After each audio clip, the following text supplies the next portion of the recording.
Hello everyone, welcome to rawlesims, it's me Rawls, and I am back with more Seduce Me, the Otome. So last episode, Mika, she sort of was kind of lonely at the house. The boys were all practicing their fighting to take on Ridicule Boy, and so she went out to the arcade, and that's where she met up with Suzu, and they played a lot of video games together, had themselves basically a cute little date, winning back their high score from the mysterious Mal, aka Malix, who apparently has nothing better to do than go to video arcades with a thing for a demon to be doing, but sure. Oh, excuse me, not a demon, a devil. Anyway, so then Suzu's dropping her back home, and that's where we pick up. Thanks for late lunch. It might as well be dinner now. Suzu and I laughed. It was funny how time flew by. Let's see. Want to stick around and eat together? Sure. Huh? Oh, nah, man. I gotta head back home and watch Francesca while my folks meet up with some bigwigs from the casino. Oh, okay. See you in school then. Thanks, though. See ya! I waved at Suzu as she quickly headed out of the gates and back home. I smiled as I watched her go before heading back inside. Suzu stuck around in my mind for a little longer than I expected, but I couldn't help but smile. Ooh.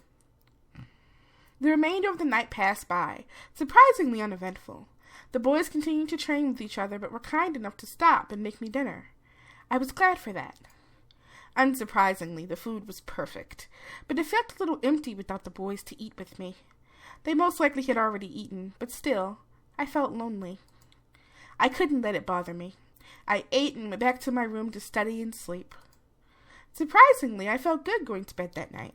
I felt like I could have a peaceful sleep after the previous rough nights I had. I felt good.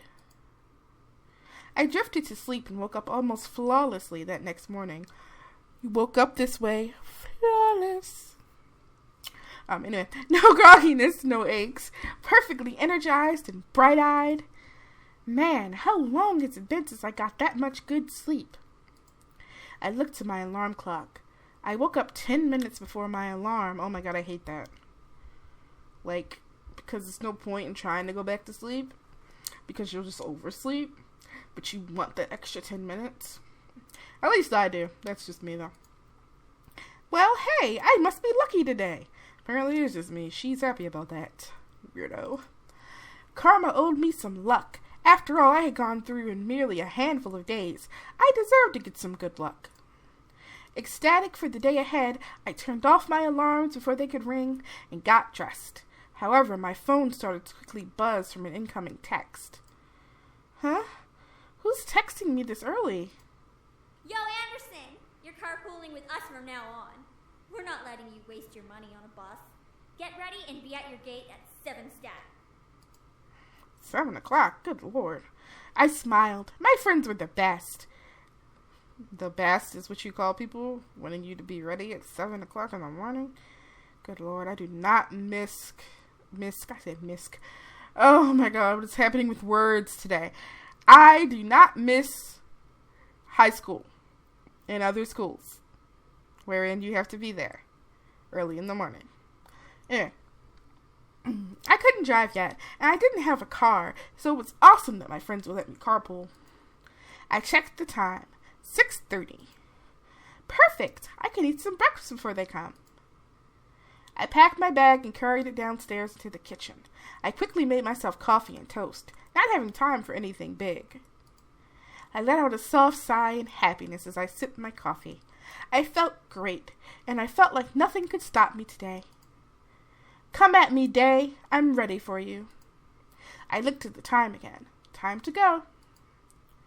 I quickly rushed to the doors, checking myself in the passing mirror. I wasn't wanting to impress anyone, but I still need to look decent. And right on cue, Naomi drove up to the gates with Suzu waving me down. I rushed out the door and we headed to school, talking about the homework and the coming day. We made it into the school without a hitch. Our lockers were in the same part of the hall, so we quickly unloaded what we needed to and got our important books and necessities. First incident of the day. As I walked towards Suzu and Naomi, who were both waiting for me on the opposite side of the hall, something hooked my ankle and made me fall forward. Whoa! No! Hey, are you okay? Who did that? The three of us looked back to see Lisette and her gaggle of girls. Lisette had a look of complete innocence, while the girls around her giggled like no tomorrow. Okay, first, she was a super popular overachiever who everybody was friends with in the entire school. Then she was a snobby rich girl. Now she's just a thug bully, apparently. Make up your mind about this character game. Why, you little... Suzu, don't! I felt a giant fire of anger burn in my stomach as I stared at Lisette. Today was not the only time this had happened to me. However, it was now clear who was behind these incidents. Even if she was innocent and one of her goons did it, it was now obvious that Lisette was the mastermind just from the look on her face. Okay, but like, the way you've previously established this character, like, tripping you in the hall would be a little, I don't know, mundane for her. Like, come on. It's just kind of like, whatever. She was no friend, nor would she ever be. I had to do something. Just glare into her soul. We're gonna glare into her soul. I glared hard at Lisette, feeling wisps of air and magic run through my skin and veins. However, I stopped at what I saw. Around Lisette was a dark purple aura that seemed all too familiar. It was like demon magic, but it seemed to be tamer. I slowly rose to my feet, collecting my belongings as I continued to stare at Lisette. Something was off. As I continued to look at her, the aura grew, forming a shadow behind Lisette with red eye-like shapes glowing from within its darkness. So she's possessed? Anderson, you alright? Ellipsis. I couldn't respond. I was entranced by a small hum in the air. It was distant, almost like an ethereal whisper you'd hear in horror games, but it was real. It sounded vaguely of a woman, humming a tune I didn't recognize. Hey, are you okay? Let's go. We'll be late for class. I suddenly felt the need to walk away, so I did. Naomi and Susie scrambled to catch up and follow at my new quickened pace. Sheesh, Anderson, you look like you saw a ghost. Are you really okay? That fall was pretty bad. I think she saw underneath Lisette's cake face and saw the devil itself. Close. Oh, Suzu, hush! Ellipsis. No, something was wrong with Lisette. It was more than just her being mean. There was something or someone watching over Lisette. Or they were watching me behind Lisette. What they were doing, I didn't know, but it was definitely demonic. Surprisingly, the rest of the school day went off without another incident. I went to my classes, had lunch, and was anxious to get home. As the bell rang for school to end, I felt my phone vibrate in my pocket. Huh? A text? From Dad? I'll be picking you up today. Make sure you're ready to go when I get there. That's kind of a surprise. I quickly headed back to my locker and got my things before waiting for Naomi and Suzu. Hey, are you ready to go? Actually, my dad's picking me up. Really? Okay, I guess that kind of makes sense. We'll drive home together next time. Tell your dad that we've got you covered from now on. Yeah, all right. Even while I laughed, something didn't seem right. My dad texted me to say this? Why was he going to pick me up? Had I done something wrong? I didn't know. I waved goodbye to Naomi and Suzu before heading off to the usual spot where my dad picks me up. I took the time to listen to my music while I waited. I need to go to another Rise of the Phoenix concert. Eventually, I had played the entire album with no one showing up. What the hey? Dad's never late. Especially not this late. I quickly dialed my dad's number again, but as soon as I pressed call, it disconnected and read a signal disconnection error message. What the? No signal error? How do I not have a signal? I double-checked my phone and saw all 5 bars for signal. He must be in a dead zone. Before I could finish, a group of hands grabbed at my hands, feet, and covered my mouth. I screamed into the hand over my mouth, struggling to pull away from the hands grabbing at my limbs. It felt disgusting and scary feeling their hands on me. I needed it to stop. Hey! Don't dirty up Malix's prey. The voice, which sent a fearful shiver down my spine, whispered into my ear. You're coming with me, Miss Anderson. I couldn't fathom what was happening, but before I knew it I was blindfolded and my limbs were quickly tied up. I felt myself being carried somewhere and was shoved into something that echoed the interior of a bus or van. The doors closed and off I was taken, unsure of where I was going and why. All I knew was that I was in trouble. All I saw was darkness. I felt numb as I was taken to a place I didn't know of. I couldn't even move my lips to scream. Sounds zipped past my ears, first of the interior of a car, then the outside, then an echoey space with whispers and cackles of people vibrating through it. However, the wrap around my eyes was eventually removed from my face and my bonds were cut. It took a while for my eyes to adjust, but I found myself in a warehouse, surrounded by devils, including Malix, who was smirking at me. Nicely done! I'm sure those little shits will come running to find you when they realize you didn't return to your precious little mansion. They'll search everywhere for you. Alright, Kerchief. And there's my phone going off. Of course. Of course.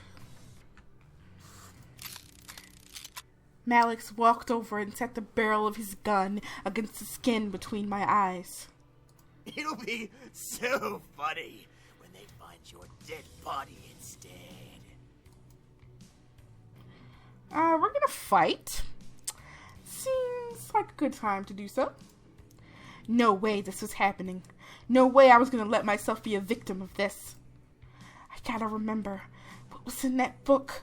What are you whimpering? Are you praying that the boys will come and save you?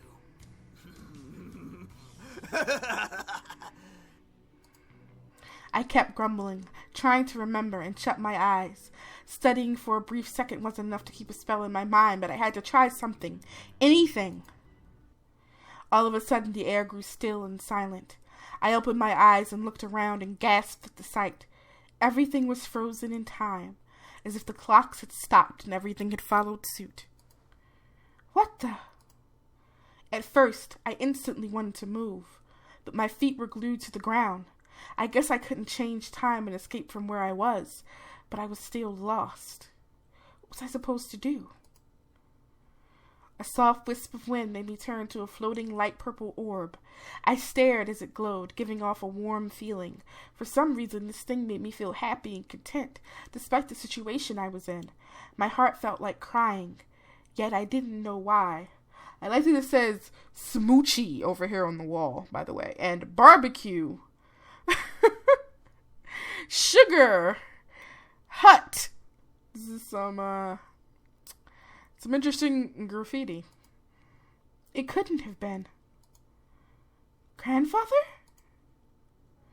As I muttered, the orb slowly grew and faded into a spirit of my grandfather from when I last saw him. I stared up at him, completely shocked that I was correct and that his form was standing in front of me.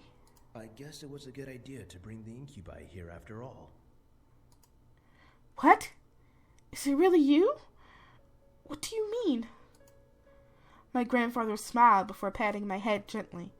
I couldn't feel it, but I knew he tried, so I closed my eyes in acknowledgement before looking at him again. Sweetie, I'm sorry for not telling you, but I didn't know if you were ready to know. That you handled demon magic? Yes. Why? What is there to gain from learning and using demon magic? Well, I mean, I could imagine plenty of things. It wasn't a matter of gaining anything except knowledge. Through magic, I was able to learn more about the demon world and its wonders. I even met your incubi friends. You met the boys? Yes. It was I who helped them come here. But it seems it was at the cost of my life. Oh, that's why you suddenly dropped in, huh? What? Why? Why sacrifice yourself like that? None of this made sense. He died to bring the incubi into the human world? Why? Why? My mind was practically screaming in anger. I needed answers. With time being frozen, we had all the time in the world. Well, how do you know how long it lasts? Why would you die for something like that? Why leave us alone? Why leave me alone? I wasn't intending to, my dear. But now that I'm gone, you have a chance to find yourself without anything hindering you. What? Your father had always been so hard on you. I'm to blame for that. He learnt of my studies before he married your mother and pushed me away, promising to never follow in my footsteps. As he was my son, I still loved and cared for him. I helped him in little ways, from paying bills and making sure he had food to come home with by adding money to his accounts. You don't know how hard your father worked to get to where he is now. I stared, trying to take it all in. It was true that my dad worked really hard, but I didn't realize how rough he had it. Well, he's still a jerk, and having a hard life is not an excuse for being a jerk. When you were born, I couldn't have been any happier. I tried to give you as many toys as I could, but many of them were tossed away by your father to protect you from me.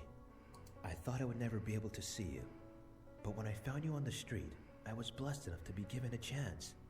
After I brought you back to your parents, I asked your mother to convince your father to let you visit me often, and he finally agreed. Why does Dad hate you so much? Why put that on me? Your father saw me as a monster. He was afraid I would hurt you. He wanted to protect you from me at all costs, even if it meant becoming a monster to you himself. Well, that's dumb. You did not know my father. You did not know what he was capable of. He truly does love and care for you, but he doesn't want you to be as curious as I was. Curious? I chose to learn about magic. I grew curious about it.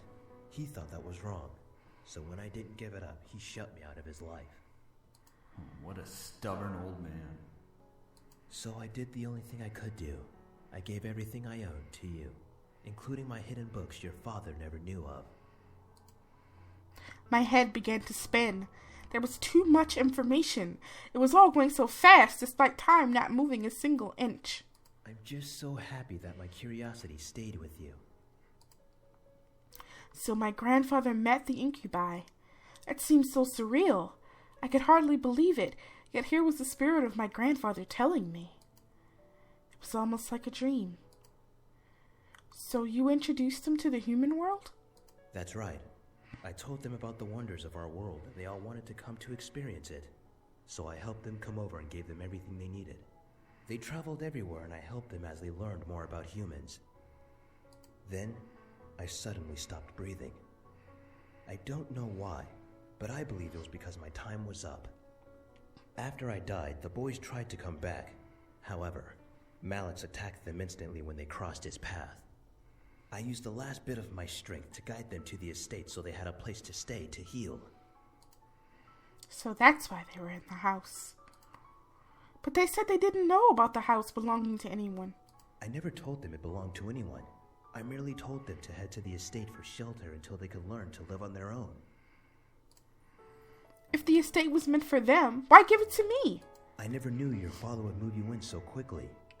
Even still, you managed to learn of them and learn of the demon world. You even were curious enough to study the magic.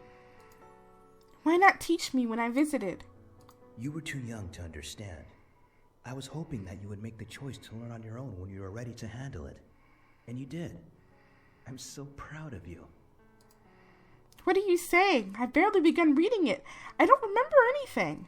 I will help you remember. Then my grandfather gently bent down and kissed my forehead. All at once, my mind began to fill with spells and history of arcane magic, the demon world, and everything my grandfather had known. I looked up at my grandfather again, now able to remember everything and more as he smiled down at me. Never forget. Make your own choices and do what you need to do. Don't let someone determine your life for you. If you decide to never look at magic again, I'll understand. But now at least you know it's there. Skip the line there, voice actor. My grandfather then patted my head before turning and walking away. I tried to follow after, still unsure and lost as ever, but my feet remained stuck to the floor. "Wait, please!" He didn't turn back, and he didn't stop walking. Soon he vanished past the wall, leaving me alone once again. I gritted my teeth, trying not to cry. My mind was filled with both the power to defend myself and a large amount of confusion that I could never hope to shake off. I could feel the air around me start to move again, so I tightened my hands into fists, trying to push away my concerns. I had to remember I was Malix's captive. I had to escape. After I escaped, I could figure out my life. Soon the world around me returned to normal, with Malix mocking me. I closed my eyes and began to mutter a spell from my memory. Spiritus lumine da fortitudinem tom. What the? Latin? What are you? Decido! All of a sudden, a wave of light burst from my body, washing over the room and pushing the devils away from me to the ground. As the light quickly faded, I shook my head, feeling a small weakness in my legs. Malix quickly hopped up and growled at me, obviously surprised but irritated beyond belief. Where did you learn that?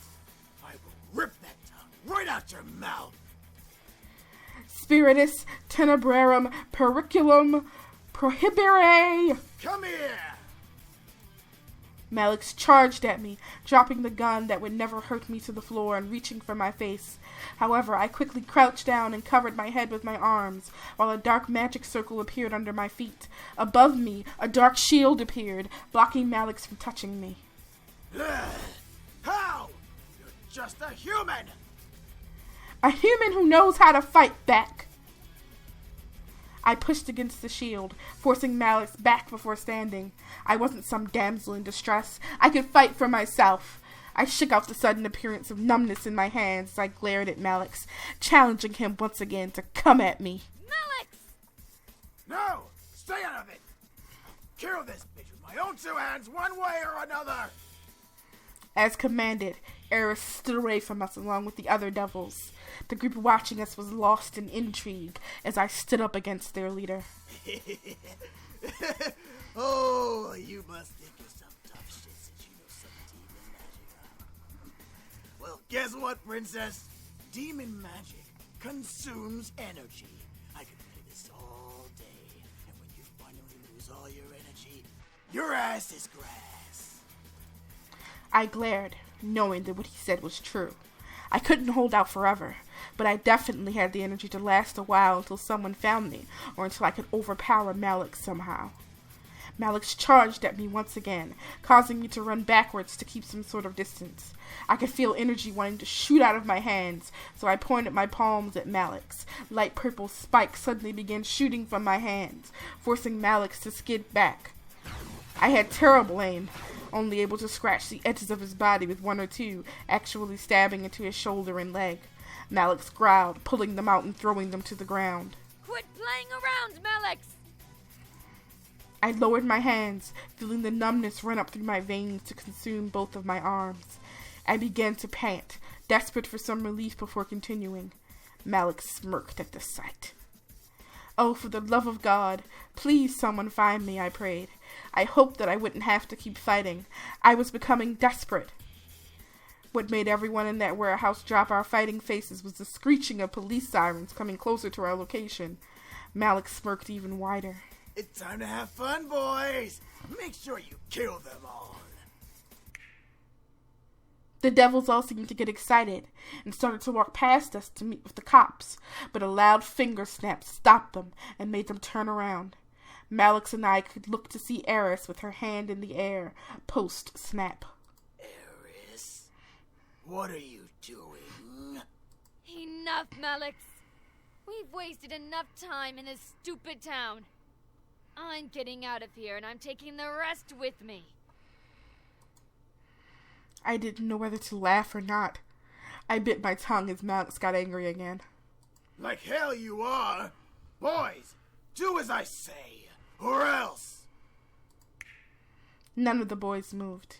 Eris snapped her fingers again, causing the boys to rush past her and out another way from the warehouse. Malix, it's over. You can't even beat a human girl! You're losing your powers!